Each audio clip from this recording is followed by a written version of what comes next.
Morning students. आज के video में हम डिस्कस करना है चाइल्डहुड के बारे में।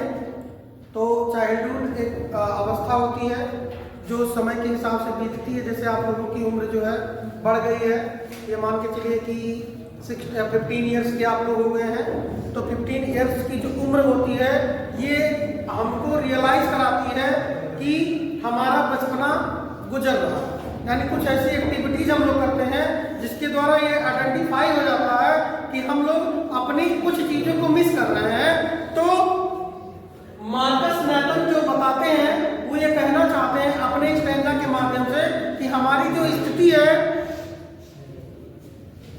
उसको देख करके पता चलता है कि हम लोगों में परिवर्तन हो रहा है।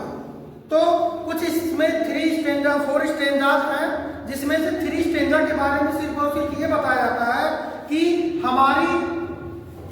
हमारे जो ये चाइल्डहुड थे ये कहाँ गए, है ना। कविता के माध्यम से मैं बात करूंगा। Here is written, when did my childhood go, when did my childhood go, was it the day I ceased to be the 11। कहता है कि यद्यपि मैं अपने 11 उम्र में पहुंच गया, फिर भी मैं ये सोचता हूं कि कब मेरी चाइल्डहुड चली गई। कब कहता है कि मेरी चाइल्डहुड कब मुझसे अलग हो गई, मुझे ये नहीं पता चला, जबकि मेरी उम्र जो है 11 की हो गई। Was it the time, क्या वो समय था। I realized, मैंने ये आभास किया कि क्या वो समय था जिसमें मैं जीता था।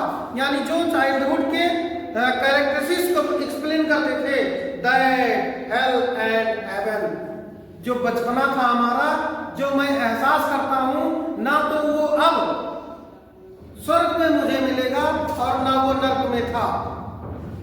Could not be found in geography, फिर भी जियोग्राफी में भी, यद्यपि मुझे ये भूगोल में भी नहीं मिल सकता मेरा बचपना, ना स्वर्ग में मिल सकता है, ना नर्क में मिल सकता है, ना भूगोल मिल सकता है। वाज इट द डे, क्या वह दिन थे, है ना, क्या वह दिन थे। यानी कविता में फर्स्ट स्टेंजा में कब ये बताना चाहते हैं, मार्कस मैथन एक्सप्लेन करना चाहते हैं कि मेरा जो बचपना है, यद्यपि मैं 11 ईयर्स का हो गया, फिर भी मुझे अभी ज्ञात नहीं हुआ, रियलाइज नहीं हुआ कि मेरा बचपना जो था वो कैसे गायब हो गया, कैसे चला गया। यद्यपि मैं चाहता हूं कि मेरा बचपना मुझे रियलाइज कराए कि कौन कौन सी वो एस्पेक्ट थे जिसमें वो गायब हो गया, लेकिन मुझे अच्छी तरह से एहसास है ना मेरा बचपना मुझे नर्क में मिलेगा और ना ही स्वर्ग में, और ना जियोग्राफी में भी मिल सकता है। Could not be found in geography. ठीक है, कविता के नेक्स्ट पैराग्राफ, नेक्स्ट स्टेंजा के माध्यम से, when did my childhood go, was it the time I realised that adults were not. कहता है कि यद्यपि मैं एडल्ट हो गया, नौजवान हो गया हूं, कुछ ऐसे रीजंस हैं जिसके द्वारा ये पता होता है कि मेरा बचपना चला गया। कहता है when did my childhood go, मेरा बचपना कब चला गया, मुझसे अलग हो गया, मुझ में मैच्योरिटी आ गई, लेकिन मुझे पता नहीं चला, एहसास नहीं हुआ। व्हाट इज द टाइम, क्या वो समय था जब मैंने रियलाइज किया, क्या रियलाइज किया कि अब मैं वयस्क हो गया हूं, दैट एडल्ट वर नॉट। ठीक है, जो एडल्ट्स होते हैं उनमें बचपना नहीं रह जाता है, प्रेजेंट नहीं रहता है। All they seemed to be, वे सभी इन चीजों का अनुभव करते हैं, रियलाइज करते हैं, प्रतीत दिखते हैं कि उनमें बचपना नहीं है।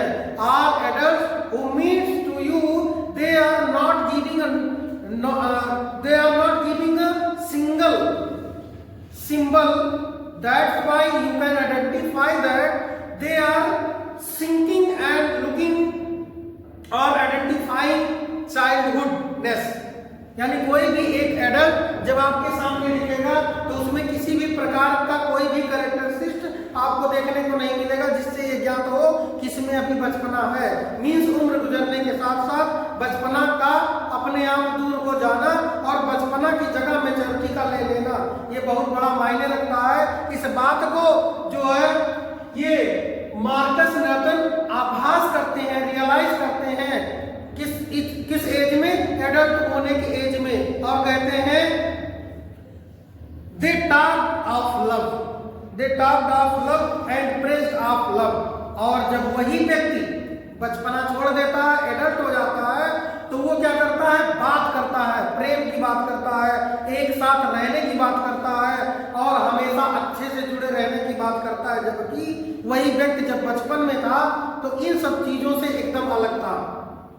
But did not act so lovingly, लेकिन डिड नॉट एक्ट, उसने काम नहीं किया, सो लविंगली मतलब इतना अट्रैक्टिव तरीके से, इतने प्यारे तरीके से, जबकि उसने कोई काम नहीं किया था जब वो चाइल्डहुड में था। लेकिन वही आदमी वो बात करता है, they talk of love and praise of love, यानी वो बात करता है प्रेम से रहने के लिए, लोगों को इंप्रेस करता है, जबकि उसने अपने चाइल्डहुड में, बचपना में वो सारी हरकतें, वो सारी एक्टिविटी नहीं किया है। Was that the day, काश वो दिन थे, क्या वो दिन थे, कौन से दिन, चाइल्डहुड। दूसरे पैराग्राफ में भी बताता है कि वो क्या दिन थे, मेरा जो बचपना था वो चला गया, और इसमें भी फर्स्ट में भी कहता है। थर्ड स्टेंजा के माध्यम से बता रहे हैं, When did my childhood go, जब मेरा बचपना गया, मतलब कब मेरा बचपना गया।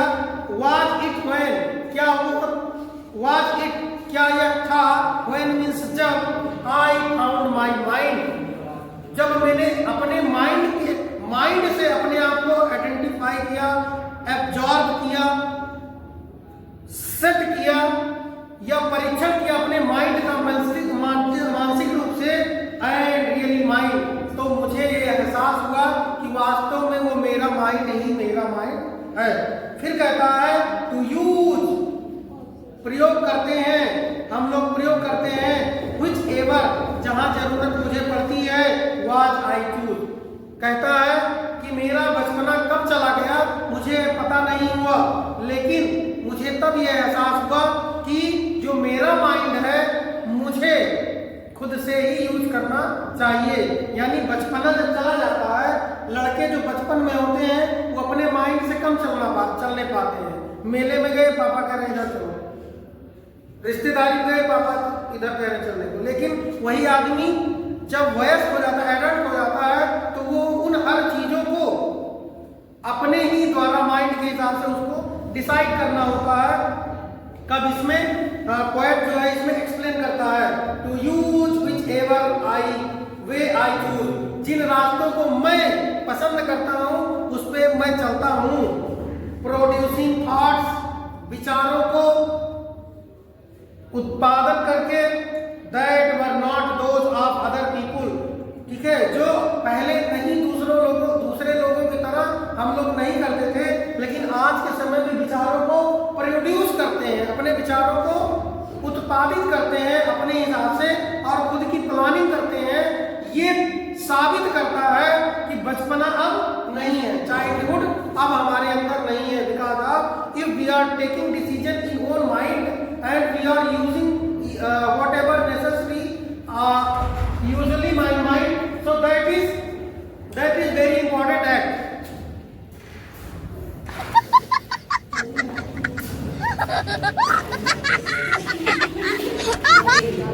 थर्ड स्टेंजा को मैं एक बार फिर से रिपीट करता हूं। कहता है ऑथर मार्कस नर्टन कहता है कि मेरा बचपना चला गया, ये एहसास मुझे तब होता है जब मेरा माइंड वास्तव में अच्छे तरीके से काम करता है और मैं अपना डिसीजन खुद लेता हूं। नेक्स्ट आइए देखिए, नेक्स्ट है, लेकिन फोर्थ स्टेंजा का जो मोटो है वो एकदम स्पष्ट है, डिक्लियर है।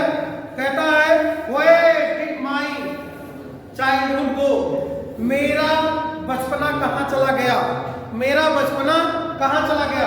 अभी तक के स्टेंजा में कब चला गया ये नहीं उसको पता था, लेकिन अब लास्ट स्टेंजा में कहता है कि मेरा बचपना कहाँ चला गया ये मुझे एहसास है। I know that where I have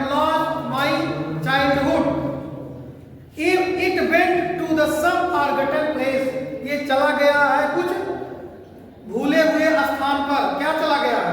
childhood. I have sent my childhood some respective thing place which I knew very well। कहता है that's hidden in an infant's face, जो जाकर के छिप गया है, जो जाकर के छिप गया है छोटे छोटे बच्चों के चेहरों में। कहता है कि मेरा बचपना कहाँ चला गया है, वो मुझे अच्छी तरह से याद है। It went some forgotten place, कुछ ऐसे स्थान पर जो भूले हुए स्थानों पर गया है। That's hidden in an infant's face, जो चला गया है छोटे छोटे बच्चों के चेहरों पर। That's all I know, जिसे मैं पूर्ण रूप से जानता हूँ। तो इस पोएम के माध्यम से कवि ये बताना चाहता है कि मेरा बचपना कब चला गया, कैसे मुझे मैच्योरिटी आई, कब मैंने डिसीजन ले लिया, और जब मैं वयस्क हो गया तो मैं एक लोगों को साथ में रहने की सलाह देने लगा। और लास्ट स्टेंजा में कहता है कि मुझे ये भी पता है कि मेरा बचपना कहाँ चला गया है। तो ये बताता है कि मेरा बचपना छोटे छोटे बच्चों के चेहरों में जाकर के छिप गया है। From those colleagues, from those infants we are looking up and identifies that my childhood have been taken from me to the infants, यानी छोटे छोटे बच्चों ने हम लोगों का बचपना ले लिया है, चाइल्डहुड को ले लिया है। तो इस तरीके से ये पोएम का पूरा समरी है।